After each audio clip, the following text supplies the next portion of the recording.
Imagine kneeling on a cold concrete floor while 30 hardened bikers stand in a circle around you. One man presses a pistol against your temple. Another tears open your shirt searching for a hidden wire. The room is silent except for the sound of boots scraping the ground. If they find even the smallest piece of evidence that you are lying, you will not leave that room alive. Now imagine that every person standing there believes you are one of them, but you are not. And if they discover the truth, your body will vanish before sunrise. September 14, 2003, inside a biker clubhouse outside Phoenix, Arizona, a man waits for his fate. The men surrounding him belong to one of the most feared motorcycle clubs in the world, the Hells Angels. After minutes that feel like hours, they find no wire, no hidden microphone, no proof of betrayal.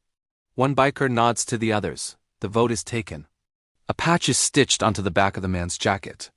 At that moment, he becomes a full member of the Hells Angels. What no one in that room knows is that his real name is Jay Dobyns, a special agent working for the Bureau of Alcohol, Tobacco, Firearms, and Explosives. And he has just infiltrated the most dangerous outlaw biker gang in America. For the next 21 months, he will live inside a world where a single mistake means death.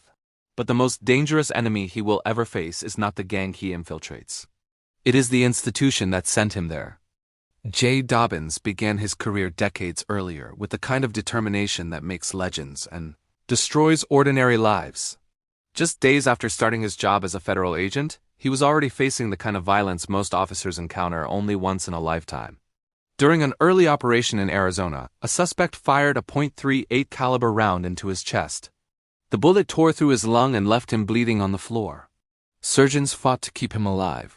Most people would have walked away from the job after something like that. Jay Dobyns did the opposite. As soon as he recovered, he went back to work.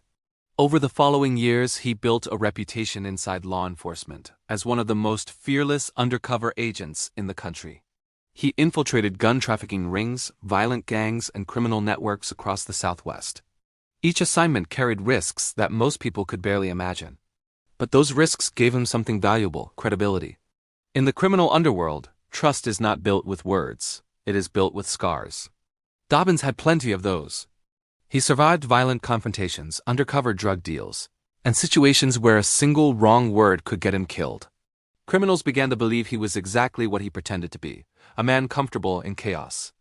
That reputation eventually led to the most dangerous assignment of his career. In 2001, a violent confrontation between rival motorcycle gangs erupted at a casino in Laughlin, Nevada. Members of the Hells Angels and the Mongols Motorcycle Club exchanged gunfire in the middle of a crowded building. When the shooting stopped, several bikers were dead and many others were wounded. The incident shocked law enforcement. Authorities realized they needed someone inside the Hells Angels to understand how the organization operated. The mission was considered nearly impossible. The Hells Angels were famously suspicious of outsiders. Many law enforcement agencies had tried and failed to infiltrate them. Anyone suspected of being an informant often disappeared permanently. But the ATF believed they had the right man. Jay Dobyns volunteered. To reach the Hells Angels, he first had to enter a smaller biker group connected to them. Using a new identity, he began building relationships in the outlaw biker world. He adopted the name Jay Davis and slowly constructed a believable criminal history. For months, he carefully played his role. He spent time in biker bars and remote clubhouses. He listened more than he spoke. He allowed rumors about his violent past to spread naturally. Behind the scenes, federal investigators supported the elaborate cover story. Eventually, the plan worked. Members of the Hells Angels began to accept him. Then came the real test. The gang demanded proof that he was willing to commit serious crimes. In the criminal world, loyalty is proven through action, not promises. Every moment required careful balance. Dobyns had to appear committed enough to gain trust, while secretly gathering evidence against the very people he was living among. For nearly 2 years, he rode motorcycles with them, attended secret meetings, and watched drug deals unfold. He memorized conversations, faces, and locations. Often he wore no recording device. Everything depended on memory. Every night he returned home knowing that dozens of dangerous criminals believed he was one of them. During that time he witnessed crimes that ranged from weapons trafficking to organized violence. Slowly the investigation grew stronger. Eventually the evidence was enough to move forward. Operation Black Biscuit led to dozens of arrests across multiple states. Law enforcement officials called it one of the most successful undercover biker investigations ever conducted. But success in law enforcement does not always lead to safety. During court proceedings, Dobyns's identity as an undercover agent became public. That meant every criminal organization he had infiltrated now knew exactly who he was. Death threats began appearing almost immediately. Investigators later discovered that multiple criminal groups had placed contracts on his life. These were not vague threats. Some of them included specific details about where he lived and where his family went to school. Dobyns requested protection from the government he had served for years. According to later court filings, the response was inconsistent and eventually disappeared altogether. At the same time, the legal cases connected to Operation Black Biscuit began to weaken. Defense attorneys challenged the investigation, arguing that undercover tactics had crossed legal boundaries. Some charges were reduced, others were dismissed. What had once been celebrated as a major victory suddenly became controversial. Inside the agency, tensions grew. Then in 2008, disaster struck. Late one night, flames engulfed Jay Dobyns's home in Arizona. His family barely escaped the burning house. The building was completely destroyed. Instead of immediately focusing on outside suspects, investigators began questioning whether Dobyns himself might have been responsible for the fire. For a man who had spent years risking his life for his country, the accusation was devastating. Dobyns filed a lawsuit against the government, claiming that officials had failed to protect him and his family after exposing him to extreme danger. The case dragged on for years. During the trial, thousands of pages of documents revealed internal disagreements within federal agencies.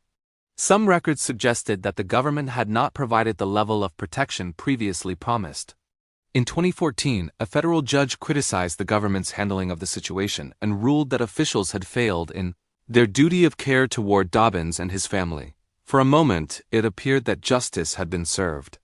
But the legal battle was not over. The ruling was later challenged in higher courts, and the final outcome left many questions unresolved. Jay Dobyns eventually left federal service.